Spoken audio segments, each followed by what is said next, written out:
Salut les devins, c'est Saikyo. Grosse journée aujourd'hui car on a le résumé complet du chapitre numéro 55 de Boruto. Je vous le propose aujourd'hui dans cette vidéo. Il va suivre juste après normalement. Si tout va bien ensuite, une seconde vidéo suivra pour vous proposer le résumé complet du chapitre 69 de Dragon Ball Super, l'arc donc Granola. Parlons-nous dès maintenant de Boruto avec de grosses révélations, de lourdes révélations par rapport au sort de Naruto, de Kurama, de Boruto et compagnie. De Ishiki Otsutsuki, on va revenir sur son cas, même de Code, qui a déjà été teasé si vous avez vu la preview que je vous avais partagée, preview officielle, comme un des prochains ennemis menace du prochain arc de Boruto, voire même sa menace centrale, qui sait. Donc c'est parti, je commence la lecture de ce chapitre-là, et suivra dans le mois d'autres vidéos, bien sûr, d'analyse, prédiction, toujours sur le sujet. Vous trouverez mes sources en description, elles seront comme d'habitude et comme toujours créditées, et je vous affiche en parallèle quelques images qui ont pu également fuiter. Le chapitre commence par Naruto, il y a une conversation avec Kurama. Naruto pense qu'il est mort, il est dans un état, dans une situation bizarre, il n'est pas dans le lieu où il communique habituellement avec Kyuubi. Il pense donc, Naruto, qu'il est mort de sa surutilisation du mode Baryon. Mais Kurama lui dit qu'il est vivant, inconscient du monde extérieur. Kurama dit même « Je suis venu te dire au revoir. Au cas où tu te poserais la question, c'est notre dernière conversation, donc je parlerai tant que je le pourrai. » Naruto remercie Kurama d'être à ses côtés depuis toutes ces années. Bien qu'il n'ait pas de père ou de mère, il dit « Je vois. Tout comme la mère et le père, tu es aussi... » Trois petits points, il y a un silence. « Non, c'est différent, dit-il Naruto. Il y a encore beaucoup de choses, mais en tout cas je suis content que tu sois là. Je te remercie, Kurama. » Kurama mentionne qu'en raison de leur lien fort, ils ont réussi à s'extirper du mode Baryon et ont également réussi à vaincre Ishiki Otsutsuki. Naruto dit que ce n'est pas encore terminé, il y a encore Boruto, Kawaki et Kurama rajoute il y a aussi le village. Vous devez vous en occuper vous-même maintenant. Kurama explique que généralement, quand un biju est extrait de l'hôte, l'hôte meurt. Mais ce n'est pas le cas ici, aujourd'hui avec Naruto. Il nous dit que Naruto ne mourra pas, car seul le chakra de Kyuubi a été épuisé. Et là, normalement, vous devriez vous dire, mais attends, Kurama nous a dit que si l'un des deux chakras était épuisé, Naruto ou Kyuubi, eh bien, peu importe lequel s'épuisait, les deux finiraient par mourir. Eh bien, Kurama explique qu'il a menti à Naruto. Le prix du Baryon Mode est sa vie, pas la tienne, Naruto. Je t'ai menti pour cette fois-ci.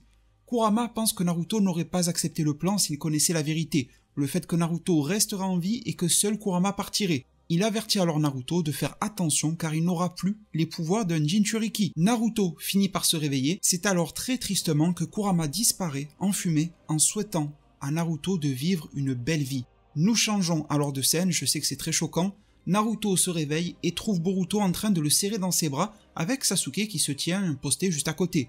Kawaki se réveille peu de temps après cela. Naruto et Sasuke ont une conversation sur l'insouciance de Naruto et comment il a failli mourir. Kawaki veut rentrer chez lui et discuter de ces événements en détail, alors Naruto demande à Boruto, à son fils, d'utiliser son Sokama pour créer un portail d'espace-temps afin qu'ils puissent tous rentrer chez eux.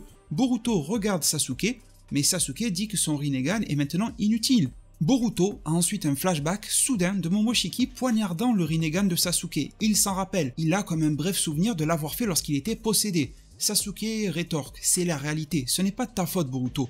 Nous sommes entrés dans ce combat avec la résolution de mourir.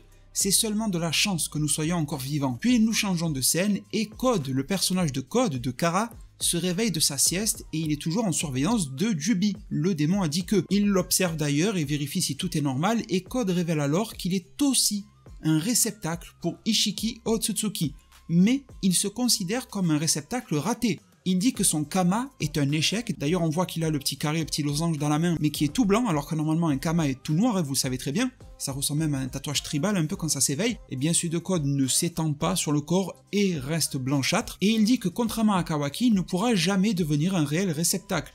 Et soudainement, Ishiki Otsutsuki apparaît depuis le Kama de Code. Code est donc choqué tout autant que nous, et Ishiki mentionne que son âme sera bientôt éteinte. Mais la volonté des Otsutsuki ne cessera jamais d'exister. Ishiki dit que Code sera son serviteur fidèle et aimé, et qu'il héritera des pouvoirs d'un Otsutsuki, et exécutera la volonté d'Ishiki. Code doit utiliser Kawaki et Boruto pour nourrir le démon à 10 queues, et faire pousser l'arbre divin et donc obtenir un fruit du chakra. Ishiki dit à Code qu'il doit devenir le seul et unique dieu, avec un visuel très impressionnant de ce à quoi est censé ressembler ce dieu. Il doit manger le fruit du chakra de l'arbre divin et devenir un nouvel Otsutsuki, et pour pouvoir devenir une nouvelle version de lui-même.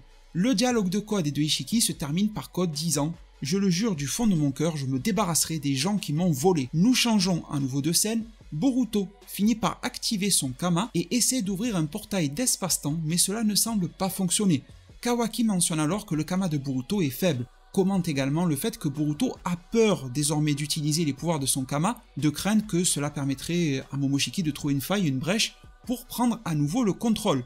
Kawaki dit alors à Boruto « As-tu peur qu'il sorte ?» Kawaki poursuit en mentionnant alors que son Kama est parti, mais le Kama de Boruto est toujours intact. Kawaki fait même la promesse qu'il effacera de lui-même le Sokama de Boruto et qu'il va s'en occuper, c'est une tâche qu'il veut accomplir. Kawaki d'ailleurs se rend compte qu'il n'a plus de Kama, mais il est toujours, comme l'a dit Ishiki, à 80% au Otsutsuki. Son corps, génétiquement, s'est transformé, comme ça a été mentionné dans le chapitre précédent. Donc Boruto et Kawaki utilisent simultanément les pouvoirs du Kama et ouvrent avec succès un portail spatio-temporel vers Konoha. C'est-à-dire que Boruto a utilisé un petit peu de son Sokama qui est affaibli, plus il ne force pas trop dessus de peur que Momoshiki ressorte, et Kawaki a forcé d'une manière ou d'une autre en puisant dans sa nouvelle génétique à 80% Otsutsuki et non réellement dans un Sokama. Sasuke attrape Naruto et court vers le portail car le portail risque de durer quelques secondes, ce n'est pas éternel. De retour à Konoha, nous y sommes, nous ne sommes plus dans la dimension bizarre. Shikamaru s'inquiète de l'issue du combat car il n'a toujours pas reçu de mise à jour par rapport à ces informations. Il n'a pas eu de retour sur l'avancement de cette bataille. De manière inattendue, Shikamaru reçoit un signal indiquant que Boruto, Kawaki, Naruto et Sasuke sont détectés comme de retour à Konoha. Leur chakra a été capté par l'équipe sensorielle. Cette même équipe n'a détecté aucun autre chakra, alors Shikamaru informe joyeusement à tous les autres qu'ils ont pu vaincre l'Otsutsuki. Katasuke et Sumire se réjouissent, mais Amado demande à propos de Kawaki et se demande s'il va bien.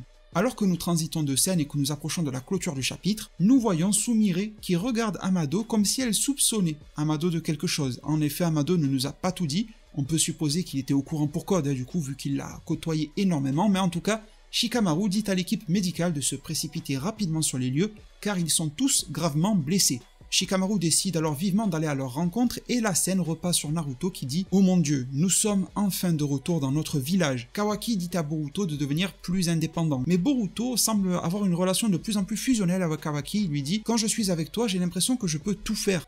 Il y a encore cette impression de fraternité comme dans le chapitre 54. Sur la dernière page, nous voyons le personnage de Code qui se met à marmonner et à ruminer les noms de Kawaki, Amado, Sasuke, Naruto et le réceptacle de Momoshiki, c'est-à-dire Uzumaki Boruto. En gros, un petit peu comme Arya Stark dans Trône de Fer qui n'arrêtait pas de ressasser les noms contre qui elle voulait obtenir une vengeance, et bien Code / Ishiki Otsutsuki, ou le nouvel Otsutsuki qu'il est en train de devenir, est en train de réaliser quelques plans maléfiques et machiavéliques pour prendre une forme de revanche, si on peut le dire ainsi, sur les personnages qu'on vient de citer.